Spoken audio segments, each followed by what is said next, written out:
wala yatatayarun, nta nubwo ye wari abantu bashingira ku ntuza ku bintu by'imitwe n'imyaku. Kwa kundi umuntu ajya gusohoka yabona akubitanye n'igisiga runaka cyangwa inyoni runaka, avuga ati iriya nyoni ndabona itanshakira ibyiza. Umuntu ufite imyumvire nk'iyo ngiyo, ntabwo imyizerere yaba ari imyizerere yo kuri urwo rwego ruhambaye. Mu myizerere haba harimo ikibazo.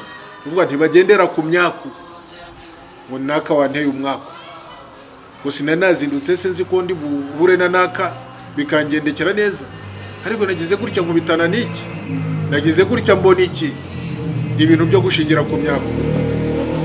Ariko icyarangaga aba bantu abo ngabo bazagera mu mahirwe n'iki, nuko biringiraga Allah gusa.